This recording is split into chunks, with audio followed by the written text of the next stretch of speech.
नमस्कार मित्रों, आप सभी का फिर से एक बार हार्दिक स्वागत है सत्य धर्म ज्ञान यूट्यूब चैनल पर। दोस्तों, एक बार माता लक्ष्मी क्षीरसागर में भगवान विष्णु जी के पैर दबा रही थी तो पैर दबाते हुए माता लक्ष्मी जी ने भगवान विष्णु जी से कहा कि हे प्रभु, आज मेरे मन में दो प्रश्न उठ रहे हैं। अगर इन दोनों प्रश्नों के उत्तर देकर आप मुझे संतुष्ट करेंगे तो मेरे मन को बहुत शांति मिलेगी। तब भगवान विष्णु जी कहते हैं, हे देवी, तुम्हारे मन में जो भी प्रश्न है तुम निसंकोच होकर पूछ सकते हो, मैं तुम्हारी शंका का निवारण जरूर करूंगा। तब माता लक्ष्मी कहती है, हे प्रभु, वह कौन सी स्त्री होती है जिसके भाग्य में संतान सुख नहीं होता है? दूसरा प्रश्न है कि कौन सी स्त्री समय से पहले विधवा होती है? तब भगवान विष्णु जी कहते हैं, हे देवी, तुमने बहुत अच्छे प्रश्न किए हैं। तुम्हारे यह दोनों प्रश्न अत्यंत महत्वपूर्ण हैं। इन प्रश्नों का उत्तर संसार कल्याण के लिए है। जो भी मनुष्य इन्हें ध्यान से सुनता है उसे पृथ्वी लोक पर संपूर्ण सुख प्राप्त होते हैं। भगवान श्री हरि विष्णु माता लक्ष्मी जी से कहते हैं, हे देवी, आज मैं तुम्हें एक अत्यंत पवित्र कथा सुनाता हूँ। इस कथा के माध्यम से तुम्हारे सभी प्रश्नों का उत्तर तुम्हें प्राप्त हो जाएगा, लेकिन तुम्हें इस कथा को ध्यान से पूरा सुनना होगा। इस कथा में समस्त संसार का कल्याण छिपा हुआ है। जो भी इस कथा को पूरा सुनेगा उसके मैं 32 अपराध क्षमा करता हूँ। तब देवी लक्ष्मी कहने लगी, प्रभु, मैं आपको वचन देती हूँ कि इस कथा को मैं पूरे मन और लगन से सुनूंगी। आप कृपया करके कथा आरंभ कीजिए। तो दोस्तों, आप सभी से एक छोटा सा निवेदन है कि आप भी इस कथा को पूरा जरूर सुनिएगा। इसे आधा अधूरा सुनना शास्त्रों में पाप माना गया है। कथा शुरू करने से पहले अगर आप पहली बार हमारे चैनल पर आए हैं और अभी तक आपने हमारे चैनल को सब्सक्राइब नहीं किया है तो कृपया अभी हमारे चैनल को सब्सक्राइब कर लीजिए ताकि आपको रोजाना ऐसे ही शास्त्रों में लिखित जानकारियाँ मिलती रहे। आइए कथा आरंभ करते हैं। भगवान विष्णु जी कहते हैं, हे देवी, एक समय की बात है। मध्य देश में एक छोटा सा नगर था। उस नगर में एक सेठ रहता था। उस सेठ के 2 पुत्र थे और सेठ के दोनों बेटों का विवाह भी हो चुका था। सेठ के घर में किसी भी चीज की कोई कमी नहीं थी, लेकिन सेठ की पत्नी का स्वभाव अत्यंत दुष्ट था। सेठ की पत्नी और सेठ के बड़े बेटे की पत्नी दोनों का ही स्वभाव दुष्ट था। सेठ की पत्नी अपने बड़ी बहू को तो बहुत लाड़ प्यार करती थी, लेकिन छोटे बेटे की पत्नी के साथ बुरा व्यवहार करती थी। घर के सबसे छोटी बहू यानी छोटे बेटे की पत्नी बहुत अच्छी स्वभाव की थी, ईश्वर पर विश्वास रखने वाली पतिव्रता नारी थी। वह अकेले ही घर का सारा काम किया करती थी और गृह कार्य में दक्ष थी।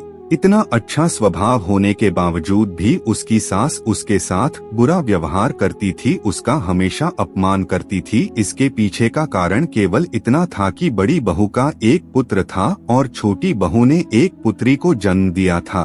पुत्री को जन्म देने के कारण सेठ की पत्नी अपनी छोटी बहू को बार बार ताना मारा करती थी, लेकिन वह बेचारी कर भी क्या सकती थी। जो भाग्य में लिखा होता है उसके साथ वही होता है। भगवान विष्णु कहते हैं, हे देवी, अब मैं तुम्हें छोटी बहू की कहानी सुनाता हूँ। इससे तुम्हें तुम्हारे पहले प्रश्न का उत्तर प्राप्त हो जाएगा कि कौन सी स्त्री को पुत्र प्राप्ति नहीं होती है। हे देवी, सेठ की जो पत्नी थी वह पहले से ही दुष्ट और कुटिल स्वभाव की थी। उससे उसकी सास भी परेशान थी। सेठ की पत्नी अपनी छोटी बहू को सबसे ज्यादा दुख देती थी। छोटी बहू का नाम था सुकन्या और सुकन्या को सताने में उसकी सास को बहुत आनंद आता था। सुकन्या बेचारी प्रतिदिन सुबह ब्रह्मा मुहूर्त में उठकर अपने घर के कामकाज को करती थी और दिन भर काम करने के बाद उसे रात में ही सोने को मिलता था। इतना होने के बाद भी सेठ की पत्नी अपनी छोटी बहू से द्वेष करती थी। जब छोटी बहू झाड़ू लगाती थी तो उसकी सास जाकर उसे ताना मारती थी कि तेरे हाथ में जान नहीं है क्या? तू जल्दी जल्दी झाड़ू लगा, मैं मंदिर जा रही हूँ। मेरे लौटकर आने से पहले तू भोजन बनाकर तैयार रखना और आते ही मैं उस भोजन को ग्रहण करूँगी। बेचारी सुकन्या चुपचाप अपनी सास का अत्याचार सहन करती थी और उसकी सास के हर आज्ञा का बड़ी ही विनम्रता से पालन करती थी। फिर छोटी बहू खाना बनाते हुए सोचने लगी कि मैं घर का इतना काम करती हूँ लेकिन फिर भी मैं चैन की सांस नहीं ले पाती हूँ। मेरी सासू माँ किसी न किसी बात को लेकर मुझे ही ताना मारती रहती है। पता नहीं कब उनकी ताना देने की आदत जाएगी। सुकन्या इतना सोच ही रही थी कि तभी घर के दरवाजे पर खटखटाने की आवाज सुनाई दी। छोटी बहू ने सोचा अभी तो भोजन तैयार भी नहीं हुआ है, लगता है मेरी सासू माँ आज जल्दी लौट आई, अब वह फिर से ताना मारेगी। तब सुकन्या ने दरवाजा खोला तो उसने देखा कि द्वार पर एक सन्यासी खड़ा हुआ है। वह सन्यासी सुकन्या से कहने लगा, बेटा सदा सुहागन रहो, तुम इस सन्यासी के लिए कुछ भोजन का दान करो। हे पुत्री, मुझे बड़ी भूख लगी है। तब सुकन्या ने सोचा अगर मैं इस सन्यासी को भोजन करा दूं और इतने में मेरी सास आ गई तो मेरी खैर नहीं। कुछ देर तक विचार करने के बाद सुकन्या ने सोचा अगर मैं सासू माँ के डर से इस सन्यासी को भोजन नहीं कराऊंगी तो मुझे महापाप लगेगा, मेरा सारा पुण्य नष्ट हो जाएगा। इतना सोचकर सुकन्या ने उस सन्यासी को घर के अंदर बुला लिया। अतिथि धर्म का पालन करते हुए सुकन्या उस सन्यासी को भोजन कराने लगी। उतने में ही उसकी सास घर पर आ पहुंची और उस सन्यासी को घर के अंदर भोजन करते हुए देखकर उसे बहुत गुस्सा आ गया। वह चिल्लाते हुए सुकन्या से कहने लगी, यहाँ पर कोई भंडारा या दावत नहीं चल रही है जो तुम राह चलते भिखारी को घर में बिठाकर खिला रही हो। सुकन्या ने अपनी सास से बड़ी विनती की, लेकिन सुकन्या की सास ने बहू की एक नहीं सुनी और उसकी सास ने उस सन्यासी को घर से बाहर निकाल दिया और उसके भोजन को उठाकर कचरे में फेंक दिया। उसके बाद वह सास सुकन्या पर गुस्सा करने लगी, अरे दुष्ट औरत, मैंने तुझे कहा था कि अन्न का एक दाना भी बर्बाद नहीं होना चाहिए, लेकिन तूने क्या किया, उस भिखारी को इतना ज्यादा भोजन दे दिया। सुकन्या डरते हुए बोली, सासू माँ, मैं सन्यासी को अपने हिस्से का भोजन दिया है, इसमें आखिर इतना गुस्सा होने की क्या बात है। द्वार पर आए अतिथियों को कभी भी खाली हाथ नहीं भेजते हैं, ऐसा शास्त्रों में लिखा हुआ है।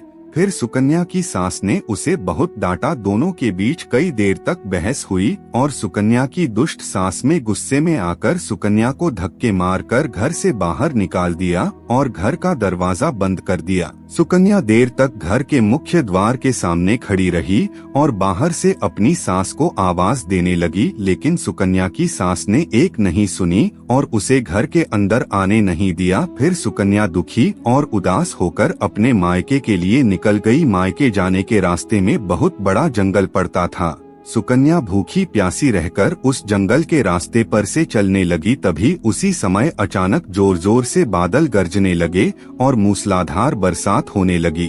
बारिश से बचने के लिए सुकन्या एक पेड़ के नीचे जाकर खड़ी हो गई। वहाँ पर सुकन्या ने देखा कि पेड़ के नीचे में कोटर बना हुआ है। फिर वह बिना देरी किए जल्दी से उस कोटर में घुस गई। कोटर में जाने के बाद सुकन्या ने देखा कि अंदर कोई साधु महात्मा बैठे हैं। वह सन्यासी कोई और नहीं बल्कि भगवान विष्णु ही थे, जो साधु का रूप धारण करके बैठे हुए थे। जब उस साधु ने उसे सुकन्या को देखा तो बोले, हे पुत्री, तुम इस घने जंगल में अकेली क्या कर रही हो? पहले रोना बंद करो, मैं तुम्हारे बारे में सब कुछ जानता हूँ। तुम्हारे ससुराल वाले अत्यंत दुष्ट स्वभाव के हैं और वह तुम्हें बहुत दुख देते हैं। इसका कारण केवल बस इतना है कि तुम्हें पुत्र की प्राप्ति नहीं हुई है। पुत्री को जन्म देने के कारण तुम्हें तुम्हारी सास के ताने सुनने पड़ते हैं। हे पुत्री, तुम चिंता मत करो, मैं तुम्हें एक पर्ची देता हूँ। इस पर जो भी उपाय लिखा हुआ है, तुम उस उपाय को पूरी मन के साथ करो, फिर तुम्हें एक गुणवान पुत्र की प्राप्ति होगी। फिर सुकन्या ने वह पर्ची ली और वह साधु वहाँ से अचानक गायब हो गए। यह चमत्कार देखकर सुकन्या बहुत प्रसन्न हुई और जब बारिश रुकी तो सुकन्या का पति उसे ढूंढते हुए उस स्थान पर पहुँच गया।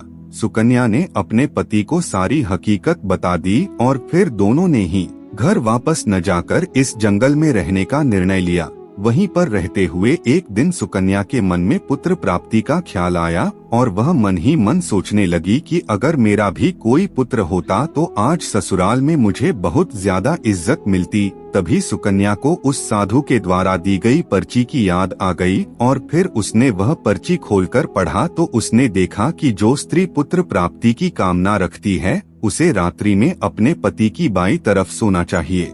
ऐसा करने से कुछ समय बाद में बाईं करवट लेटने से नाक का दाहिना स्वर और दाहिनी करवट लेने से नाक का बायां स्वर चालू हो जाता है। फिर जब पुत्र की इच्छा हो तो उस स्थिति में मिलन से पहले यह निश्चित कर लेना चाहिए कि पुरुष का दायां स्वर चलने लगे और स्त्री का बायां स्वर चलने लगे और उसी समय पर गर्भधारण किया जाना चाहिए। ऐसा करने से निश्चित ही पुत्र की प्राप्ति होती है।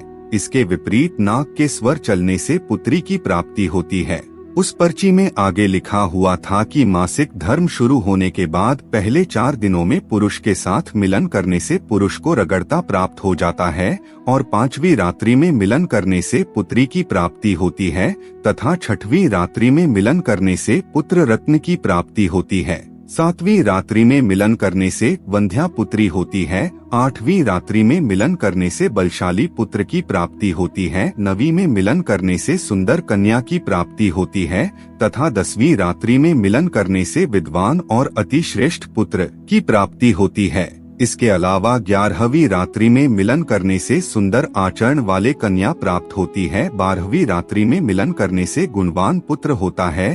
13वीं रात्रि में मिलन करने से लक्ष्मी स्वरूप पुत्री होती है। 14वीं रात्रि में मिलन करने से गुणवान बुद्धिमान तथा बलवान पुत्र प्राप्त होता है। इसके बाद सुकन्या ने मासिक धर्म के बाद 14वीं रात्रि में अपने पति के साथ मिलन किया और उसके बाद गर्भधारण किया। फिर दूसरे दिन सुकन्या का पति जंगल में लकड़ी काटने के लिए चला गया और सुकन्या घर पर पड़ी रही। फिर अचानक से तेज तूफान आया और सुकन्या की झोपड़ी उड़ गई। फिर सुकन्या दौड़ती हुई उस पेड़ के कोटर में जाकर रुक गई जहाँ पर उसे वह साधु मिला था। सुकन्या वहां अपने पति की राह देख रही थी कि अचानक वहां पर 2 राक्षसी आ गए।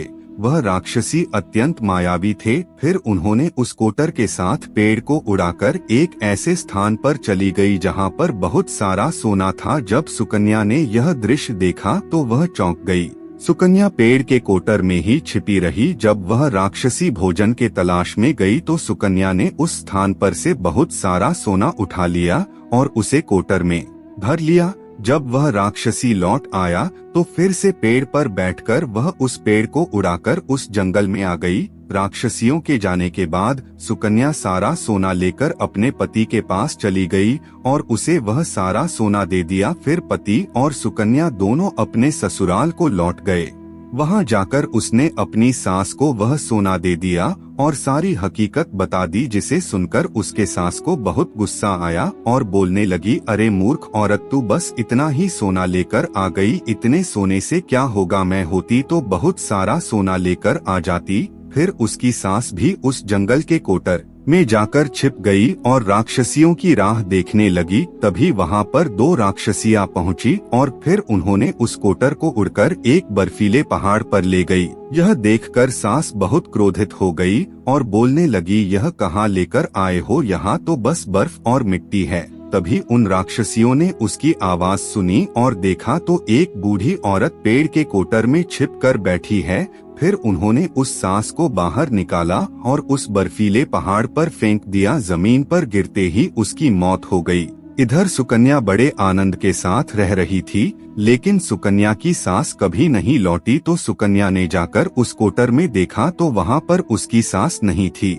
उसे समझ में आ गया कि लालच के कारण उसके सास की मृत्यु हो गई। भगवान विष्णु जी कहते हैं, हे लक्ष्मी, जिस स्त्री को पुत्र प्राप्ति की कामना है उसे मैं सुकन्या को दी हुई पर्ची में बताए गए उपाय जरूर करने चाहिए।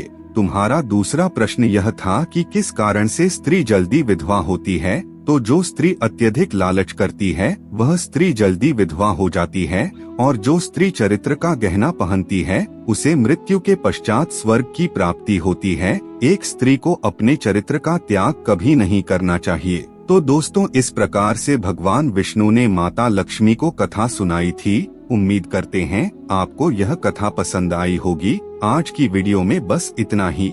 आपको हमारी जानकारी कैसी लगी आप हमें कमेंट में जरूर बताएं और अपने दोस्तों के साथ भी शेयर जरूर करें। फिर मिलते हैं किसी नए जानकारी के साथ, तब तक के लिए धन्यवाद।